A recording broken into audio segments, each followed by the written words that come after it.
అబ్బబ్బా! అసలు సండే అంటేనే పెద్ద టాస్క్ అయిపోతుందండి బాబు.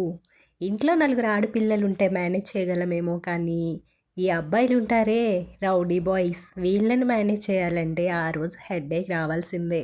మరి ఇద్దరు మగ పిల్లల్ని మేనేజ్ చేయాలంటే మనకి ఈ మాత్రం శక్తి కావాలి కదా! మరి నా స్టైల్‌లో మటన్ కర్రీ ఎలా చేయాలో చూసేద్దామా?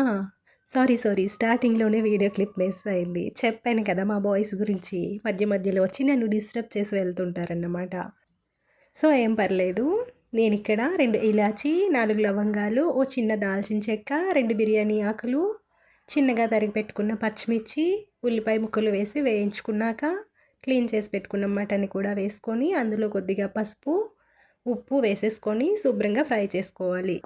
ఇక్కడ చూపిస్తున్న మసాలా దినుసులన్నీ మిక్సీలో కొద్దిగా వాటర్ యాడ్ చేసేసుకొని, ఇలా మెత్తగా పేస్ట్ చేసుకొని పక్కన పెట్టుకోవాలి. ఇప్పుడు ఇందులో మీ రుచికి సరిపడా కారం, 1 స్పూన్ జీరా పొడి, 1 స్పూన్ ధనియా పొడి అండ్ 1 స్పూన్ గరం మసాలా వేసుకొని అంతా కలిసేలా మసాలా అంతా ముక్కలకి పట్టేలా కాసేపు ఫ్రై చేసుకున్నాక మనం రెడీ చేసి పెట్టుకున్న ఈ మసాలా పేస్ట్ని కూడా వేసుకొని పచ్చివాసన పోయేంత వరకు ఒక 2-3 నిమిషాలు శుభ్రంగా వేయించుకోవాలి. ఇలా మసాలా అంతా శుభ్రంగా వేగిపోయాక సరిపడా నీళ్లు పోసి కుక్కర్ మూత పెట్టి 4-5 విజిల్స్ వచ్చేలా ఉడికించుకోవాలి.